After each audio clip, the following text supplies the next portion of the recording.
Ngayon naman ay araw ng aking pagbiyahe sa pag-uwi.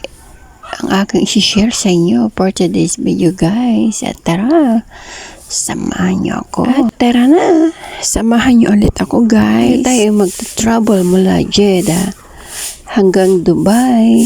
Andito na nga tayo sa expressway patong airport dahil maaga akong hinatid. Inagahan na akong hinatid dahil mahirap na mapag-iwanan sa ating flight. At ganitong oras, maya-maya aalis din ang mga aking amo dahil may mga bisita sila sa bahay. Andito na tayo kaagad sa airport. At tinanong ako ng driver kung kaya ko na. Siyempre ako, sige muna ka na. Ako na bahala dito. At sinabihan ako ng amo ko kung nakaka-boarding na ako ay mag-chat ako sa kanila. Alam nilang okay at safe ako. Nagtiwala sila sa akin na kaya ko nang mag-isa na hindi na nila ako kailangang ipasok sa loob. Dahil sa totoo lang guys, sa ilang beses kong pabalik-balik sa tatlong naging employer ko, ito lang yung hinayaan niya ako mag-isa. Basta in-explain na sa akin yung ticket ko, lahat. Employer ko sa Singapore, Riyadh, ma'am. Sa bawat pag-uwi ko, sinasamahan ako hanggang sa pag-check-in. At hindi sila umaalis hanggat di kanila nakikitang nasa loob. Dahil sila mismo may hawak ng aking passport, ticket. Iga-guideway na lang nila ako na papasok na lang para kita nilang safe talaga siguro. At ganun din sa Dammam, Riyadh. Hindi ko pa nahawakan ang aking ticket, passport, hanggat di pa ako nakaka-check-in. Iabot sa akin ng driver o yung naghatid sa akin kapag nasa loob na mismo ako. Ito lang yung nagustuhan ko sa isang amo ko, yung may tiwala sila sa'yo. Dahil pag alis ko pa lang ng bahay, pinahawak na sa akin ang lahat ng papel ko at pinaliwanag na hindi sa driver. Isa lang naman di ko nagustuhan sa amo ko. Yung bigay niya sa'yo lahat ng trabaho, pati pag-aalaga ng bata. Pero humiling ako, nataasan ng sahod ko at magbakasyon, yun ang di niya ako pinayagan. Kaya doon kami hindi nagkasundo. Dahil sa totoo lang guys, napakayaman ng amo ko. At kung nakikita niyo, lahat ng mga bata na inaalagaan ko ay wala po yun sa kontrata ko. At napakahirap ng isang among negosyante dahil linggo-linggo may bisita. Pero pag-usapang amo, para sa akin, okay na ako sa kanila, ang babait nila. Wala akong masabi. Hindi lang namin napagkasunduan. Gusto nila akong mag-extend, mag-renew. Tinanong ako, gusto ko. Pero may condition din ako para sa kanila. Pero yung condition na yon ay hindi pinagkalob sa akin, kaya mas pinili ko na lang umuwi sa maghahanap buhay ako na pang sarili ko lang. Gusto ko maghanap buhay ako, hindi lang pang sarili ko, hindi matutulungan ko pati pamilya ko. Yung in-offer sa akin, hindi siya kalakihan, pero susunggaban ko na sana. Kaso, humiling ako ng bakasyon.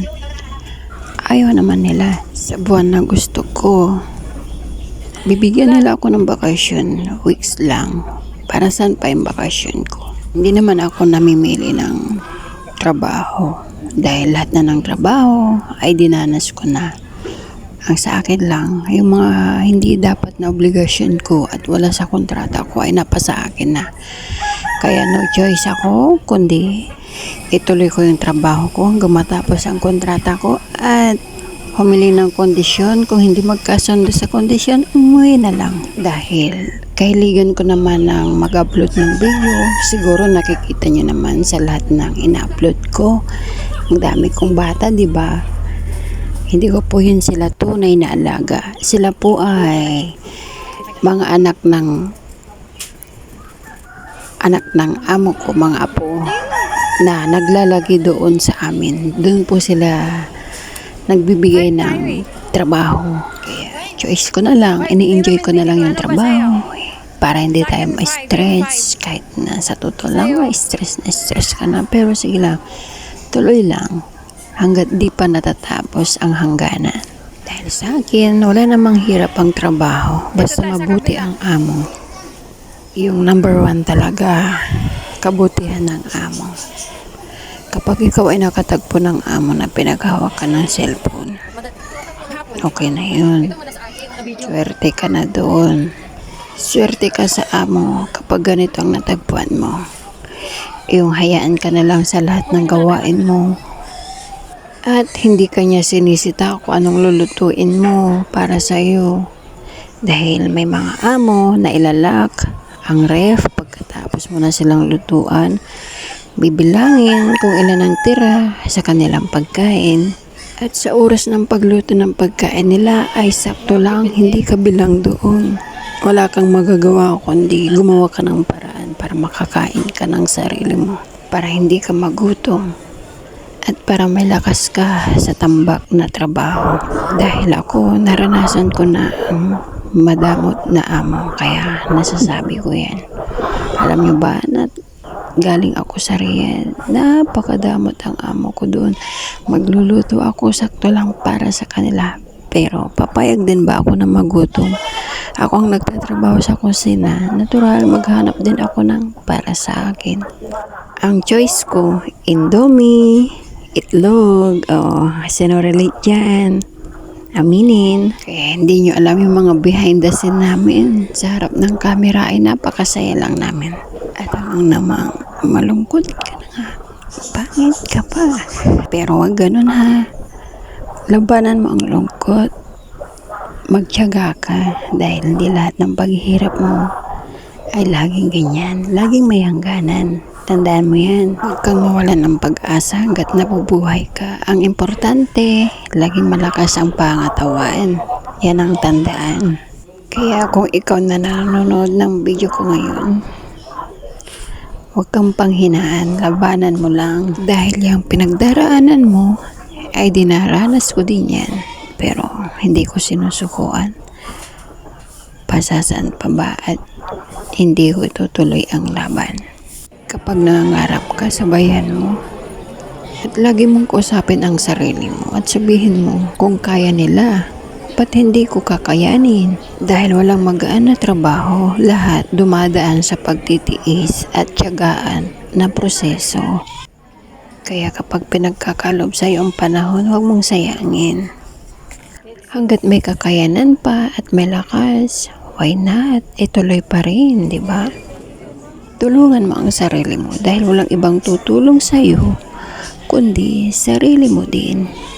Kung kinakailangan mong kausapin ang sarili mo, kausapin mo. At huwag lang yung sobra dahil baka iba na. Basta gawin mong aral ang lahat ng karanasang pinagdaraanan mo. At lagi kang magtiwala sa ating may kapal dahil lagi siyang aalalay at gagabay sa iyo.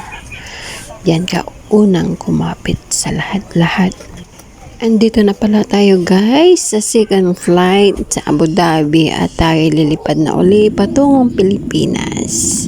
Ako ay nag-arrive dito ng around 10 p.m. Tapos kami ay stop over lang ng more than 2 hours. At sa wakas, natapos na rin ang ating mahigit 2 hours na paghihintay sa ating paglalakbay. Ngayon ay lilipad na naman tayo patungong Pilipinas. At samahan nyo pa rin po ako sa aking paglalakbay dahil tayo aabot hanggang sa Pilipinas. Maya-maya ay magliliwanag na ang lahat at makikita na rin natin ang ating minamahal sa buhay. Kapag ako bumabiyahe talaga guys, yung tulog ko konting-kunti lang. At ito na nga tayo, nakita na natin ang liwanag dahil tayo ay malapit na sa ating destinasyon at nakita na natin ang liwanag ng mga ulap. Ang ganda, punong-puno ng pag-asa. Araw na dito sa atin dahil ako ay maglalanding dito ng 3 p.m. ang arrival ko dito sa Pilipinas. Kaya nakikita nyo na ang liwanag dahil sa palapit na tayo ay gising na naman tayo at ito na nga, hindi ko sinayang ang pagkakataon para kuhanan habang tayo lumulutang pa dito sa Impapawid.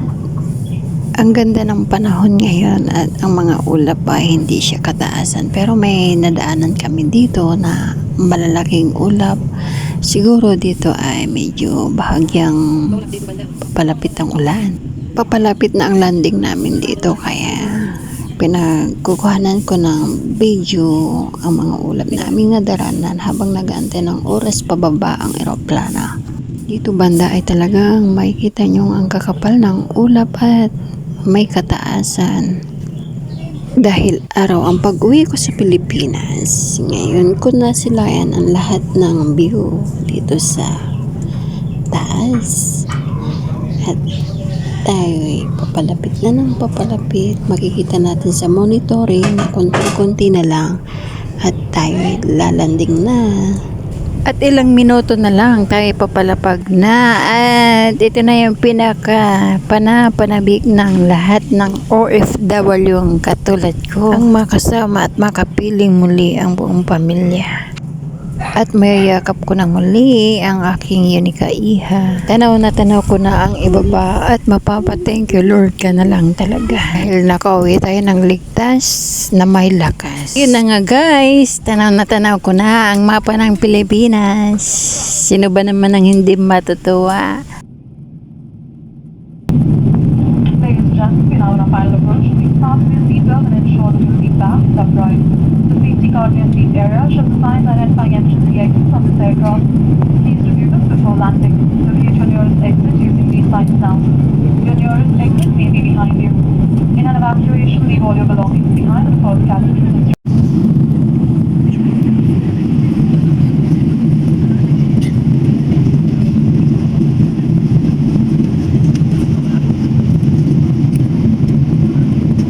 Magpapaalam ng muli at muling magpapasalamat sa inyong walang sawang suporta. Ang inyong lingkod, Bernice Journey. Ingat po tayong lahat guys and God bless us all. Muli po akong nagpapaalam. Bye! Itutuloy ko na lang ang next journey, arrival in the Philippines. See you there!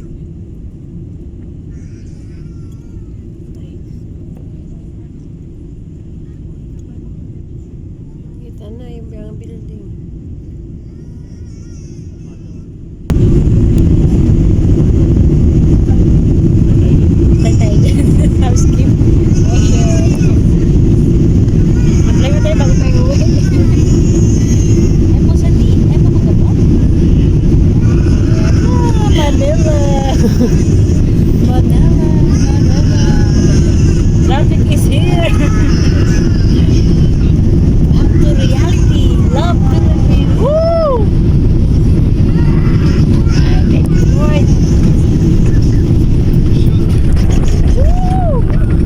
Lord.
وعدم يكون في منيلة حيث يجري توقيت محلي الرابعة وخمسة دقيقة مساء.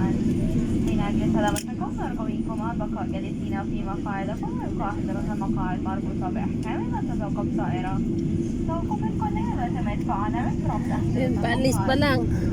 أغلب السيدات حضرا تفضل الفنان الضوئية وتأكد من أجل جميع أغراضكم الشخصية معكم قبل مغادرتكم الطائرة.